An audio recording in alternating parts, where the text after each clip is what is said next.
Good afternoon. Please have a seat. This week we will work on chapter 2, and that is ordinary differential equations. Today we'll have the first part.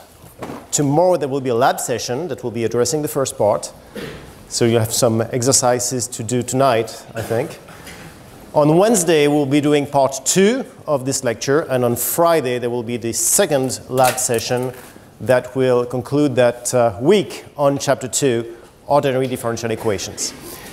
The slides that I'm presenting today, that will be presented on Wednesday, will be available on EduNow at the end of this lecture. So you don't have to take the notes for everything, but I suggest you take as many notes as possible. This will actually help you grasp material. So, take notes, but if there is at some point too much going on the slides and you can't take the notes, it's not a big deal. That will be available online on EduNow. The PDF files will be there. Also, this class is being recorded, so if you have any problem with this, well, let us know. We'll just blur your face or do something about it. We're sure we'll find a solution. Okay, so let's start our chapter 2, and let's start with an introduction.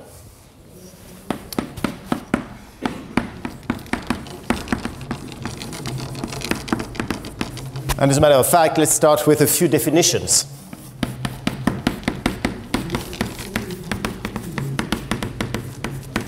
So what is an ordinary differential equation? Well, it's very simple, and you probably already know about it. An ordinary differential equation, ODE in short, is an equation that relates a function and its derivatives with respect to one variable. At this point, we have, when I'm talking about a derivative, that will be the derivative. We will only differentiate with respect to one variable for now. Soon enough, we'll have several variables. So the unknown in this equation is not a number, it's a function, right? Okay, you have seen ODEs before. I mean, if you look at y primes equals my, you all know how to solve this problem. And you know the solution is lambda times exponential m times x. So here, the variable is x. Lambda is, well, it's a parameter. I mean, you will have as many solutions as you have lambdas. That's quite a few. That's about LF1. That's quite a few. So if you look at this, you have the solutions, an infinite number of solutions. And if you say, I will decide that y of 0 is given by a number, if you set y of 0, then that will give you a solution, only one solution. Okay, that's all news. I'm sure that all of you already know that. So we'll actually go to the next definition, which is an initial value problem, an IVP, also known as a Cauchy problem. That is a differential equation, an ODE, and an initial condition that will make sure that we only have one solution. So this is what we have.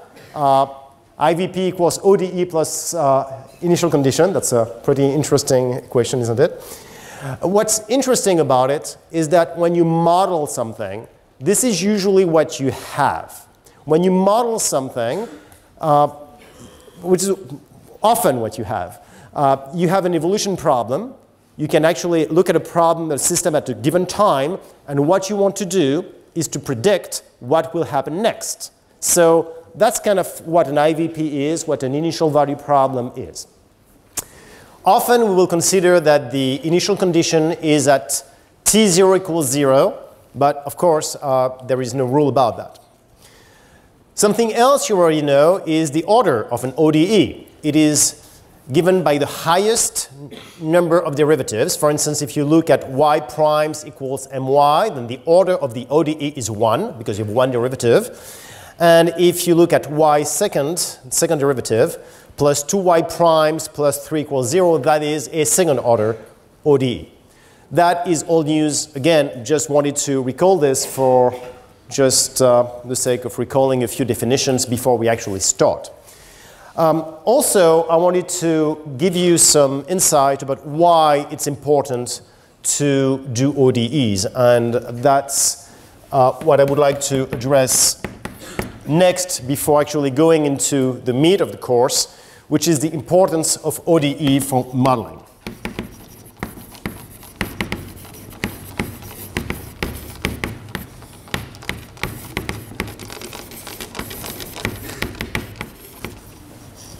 And as you know, a modeling class is coming up in ST2. That's something that you will be going in depth with. But I would like to give you at this point a few insights on why it's so important to have ODEs.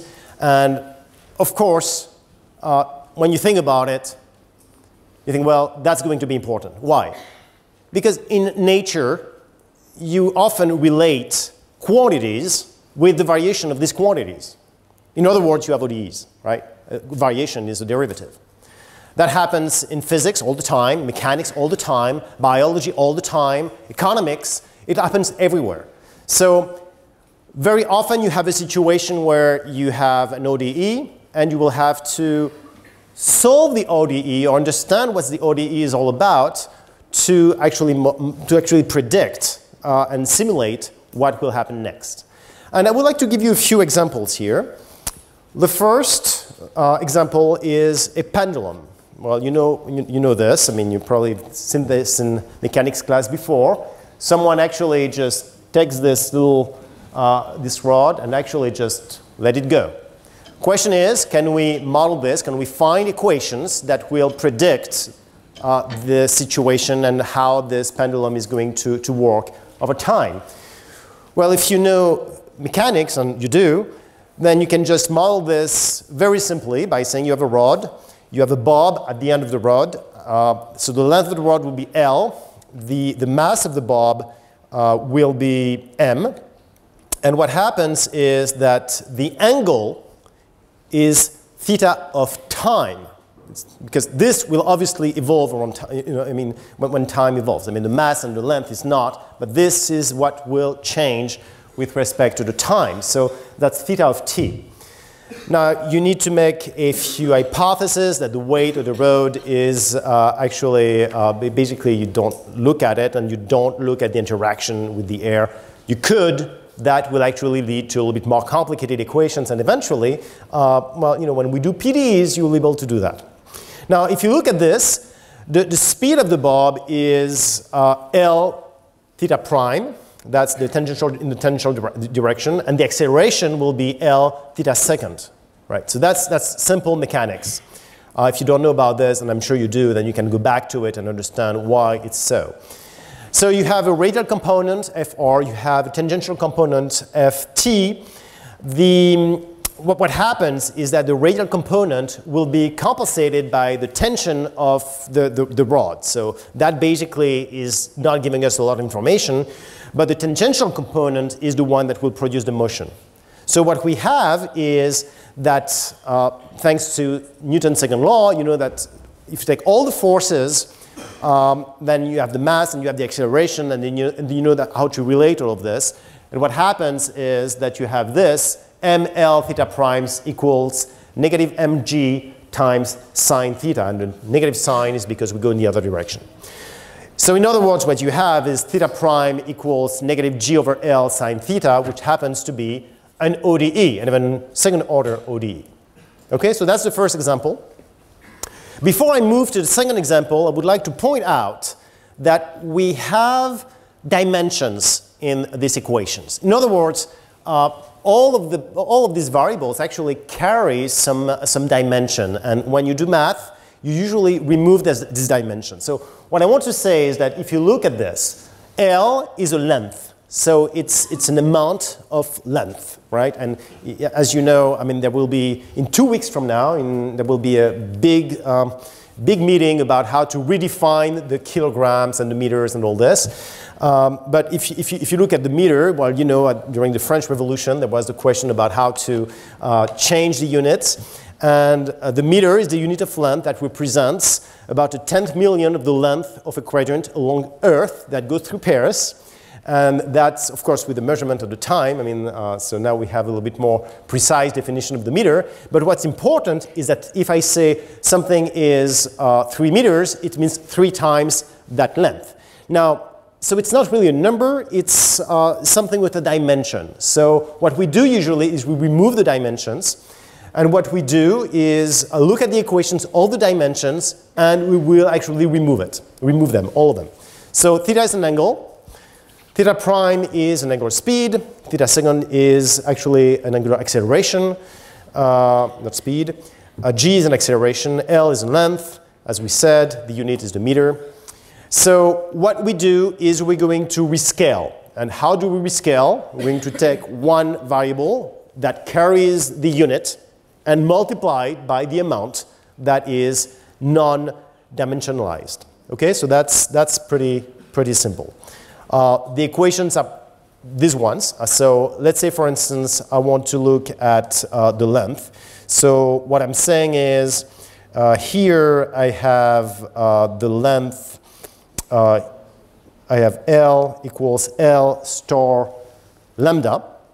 And what I'm saying is that lambda and L, L star will not carry any dimensions and lambda will. So I do this for all of the equations, for all variables in the equation, and what I found is eventually the one that is written here with the stars. And of course, because we're lazy, we'll drop the stars really quickly, and we'll just say that's the non-dimensionalized or rescaled equation. Okay? So that's what we do when it comes to modeling a very simple phenomenon, like a pendulum. I would like to give you another example that comes from biology, in a sense. You have a system with prey and predators. Think of two kinds of fish, or foxes and rabbits. You have two kinds of animals. Of course, in reality, you have many more, but just look at these two.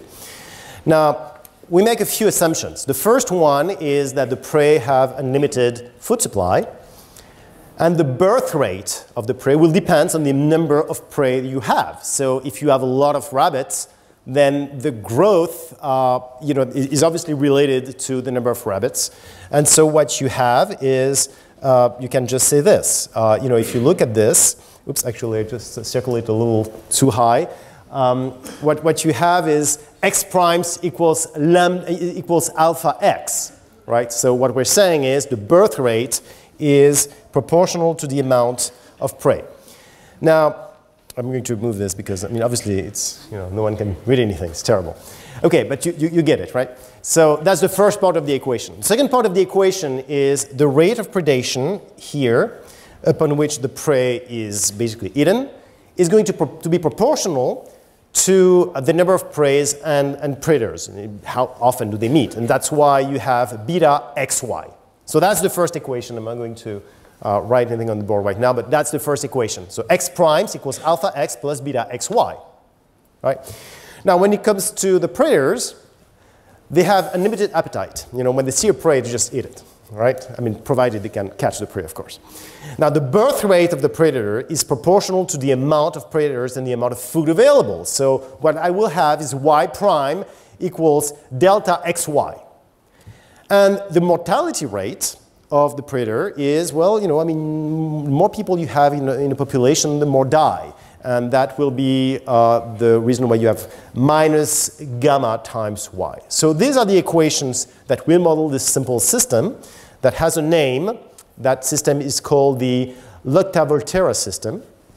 And what you have is simply an ODE. You have x prime y primes equals f of u. So basically you say u is xy. And so you have u prime equals f of u, right? And f goes from R2, from R to R2, and what you have is, I'm sorry, there is a R2 to R2, and it's, basically what you do is t is the time, and so what you have is that that you have u primes equals f of u, and this is your system. Third example is a chemistry model. You actually put a few a few molecules, into this mix, and then you will start to stir. So basically, what you have underneath is something to stir the solution. It's you could basically go with a little spoon, but it's actually better to have a magnetic stir. So this is what you do, and you put all of these chemicals into this thing, and then here's what happens.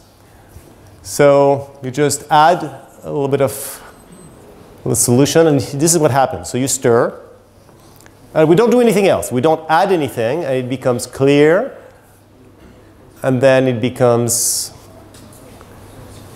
yellow again, and then it becomes dark, back to, and we don't do anything. We just keeps oscillating, right? That's called the Briggs-Rorschach reaction. It's pretty interesting, isn't it? So why is that so? Why is that so? We have a lot of chemicals involved in the reaction. So this, I believe, 11 types of reactants are in the equation and the solution. So that's what we have. And if you look at the law of mass action, it says that the rate of a chemical reaction is proportional to the concentrations of the reacting substances. So again, we have proportionality with a variation, so that will lead to an ODE. And the ODE we have is right here. That's this one here. That's the ODE. One of them, obviously. We're going to have as many ODEs as we have chemicals in the substance. And so we have a parameter here.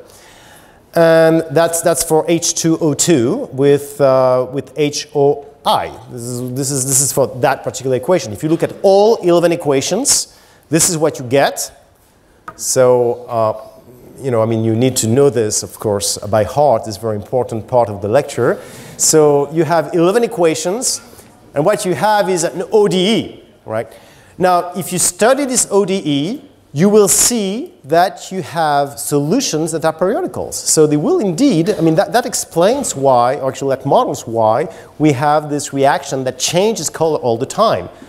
Because you actually have something that will change over time. And in the exercises for the lab, you will see that for the log-Volterra system, you will actually look at something that we call an equilibrium and see how the equilibrium is. We won't do it for that particular equation because of the 11 equations, it's a little bit of a deterrent to do it completely, but that's the same kind of idea.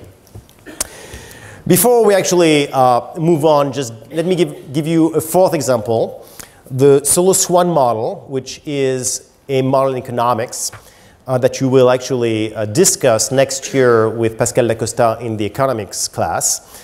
So you have you have the capital available at time t, the amount of resources, I mean money if you want, but more than money, buildings, resources. And that capital depreciates. And you have LT, which is the labor force available, and its efficiency at time t. Now you have the technological progress that will lead to a productivity increase. So you have a few equations already that you see ODEs are going to come into play. Then you have the production. Y of t is the production at time t. It will depend on many parameters. Obviously the capital, the labor force, and you have a few models to actually give you the yield, the production, provided the parameters that you put in.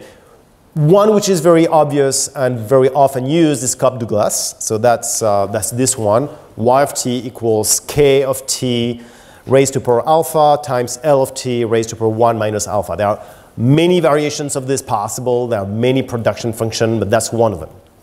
Now, if you look at what we said earlier, what we're going to have is L primes equals n times L. And because obviously the productivity increase, I mean, you know, n is the technological progress that will lead to productivity increase. And when we come to the capital, some of it will depreciate, and some of it will be a part of the yield, right? When you actually produce something, some of it is going to go back to be reinvested into the capital. So that's Sy of t, that's the reinvestment, minus the depreciation of the capital. So that's k prime of t equals Sy of t minus delta k of t. And if you put all these equations together, well, again, you have an ODE. Okay? Of course, when it comes to economics, and for the rest of it as well, these are just models. I mean, no one is saying, you know, this is the way the entire economy is working. It's just a model. And as often, a model is neither right or good or bad. It's useful or not useful. But that's obviously another case where ODEs are coming into play. So what I would like to just stress out here is the importance of ODEs. In physics, you already knew that. But basically, no matter what you do, you will have at some point to relate a function and the variation of these functions, so you will have ODEs. So what's important is to know how to address ODEs. I think a few of you already know how to address ODEs, but I think a few of you may be misled. So this is what we're going to talk about in a few seconds. Before we actually go into the outline of this chapter and actually start with the linear ordinary differential equations, I would like to make a few remarks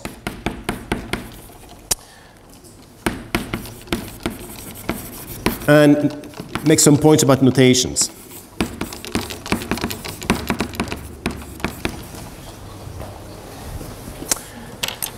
So again, in an ODE, the derivative is with respect to one variable and one variable only.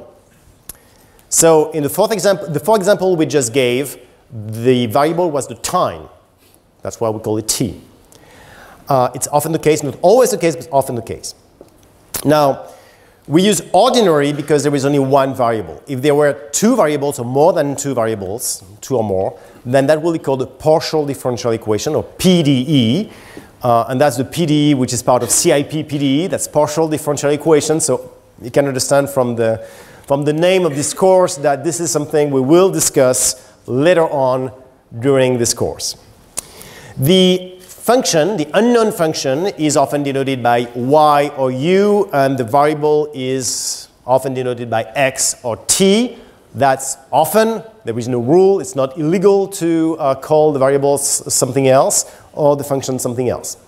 So you will see the notation y prime of t equals 3 times y of t plus t squared. Or you can also see this dy of t over dt. Or often, when we're talking about the time derivative, we put a dot. So y dot of t equals 3y of t plus t squared. And sometimes we just don't put the t in the equation. This is just one of the things we do. Now, I said that a few of you, I would say all of you, already know about ODEs. And all of you, or most of you, have dealt with ODEs that look like this. I mean, you have the Riccati ODEs, you have the Bernoulli ODEs, you have the Clairaut ODEs. I mean, these are specific ODEs. When you see this type of ODEs, you know that you can find a closed form. You can find y of t equals something. So if you have y prime equals my, you know that y of t is equal to y of 0 times exponential, blah, blah, blah, right? I mean, you know this. So there is, end of the story, you have y.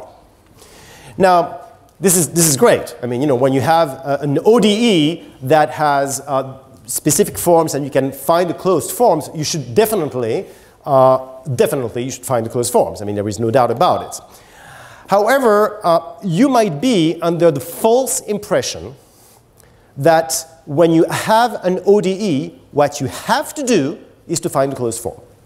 And in a sense, if you don't find the closed form, all of a sudden you become sad, and you're like, I'm like failing this exercise because I, don't find y of t. Well, what happens is that most of the time, you can't solve an ODE by finding the closed forms. Usually can't. When you model something, you just don't choose the ODE. Well, you choose to a certain degree because you model, but if nature is doing this way, then you just have to model this way. So you don't really choose the ODE in a sense. It's not like you set an exercise for your students like, well, I'm going to take a Clairaut equation today. No, it just happens that you have the ODE you have. And often you cannot solve the ODE by finding the closed form. So, and that's really important. I mean, don't feel like what you need to do is to find the closed form. If you can, that's great. But if you can't, well, that's just life. Usually, what happens is that you can find the closed forms. And in l'Octave-Volterra system, you're not going to find the closed form.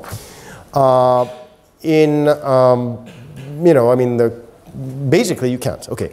So what are we interested in doing? We're interested in doing four things. First, we're interested in knowing if there is a solution, right? I mean, you're like, okay, well, that's a good start, right? I mean, is there a solution?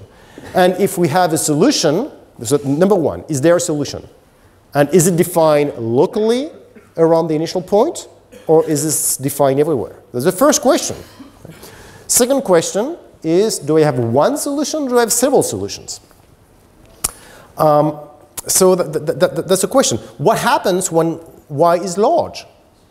Well, it's a very good question. I mean, what will happen when t is large? What happens? You know, I mean, when my pendulum is oscillating, I mean, will this what would happen forever, or will something else happen? Is there a periodicity? I mean, that's a question. If I have a small change with y0, what will happen in the solution? You know, that's a good question, right? I mean, if I don't have y0, but y0 plus epsilon, very, very small variation, can I be sure that my solution will be close to the solution without the epsilon? That's a very important question. And lastly, which is, of course, very important, is to find an approximation of my solution. Find an estimate of y. So let's compute it numerically. All right, so this is what we're interested in doing. And the outline of the chapter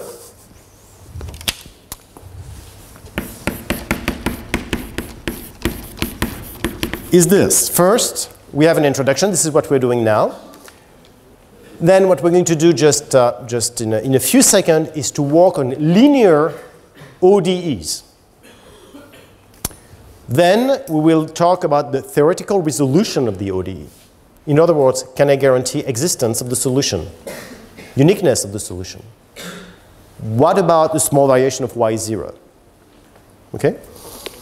On Wednesday, we will talk about the qualitative properties and stability.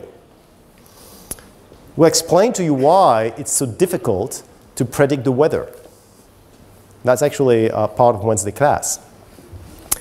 We'll also address numerical resolution. And you will actually write some programs to solve ODEs. And you will do that in Python. And so that's something that you will be doing for Friday. So that's basically for this week. Again, today is the first part of the class. Tomorrow there is a lab session. Wednesday, we will be continuing this class and finishing this chapter 2. And on Friday, we'll be addressing all these wonderful things that you will be doing in between Wednesday and Friday, including doing some computer programs to solve ODEs.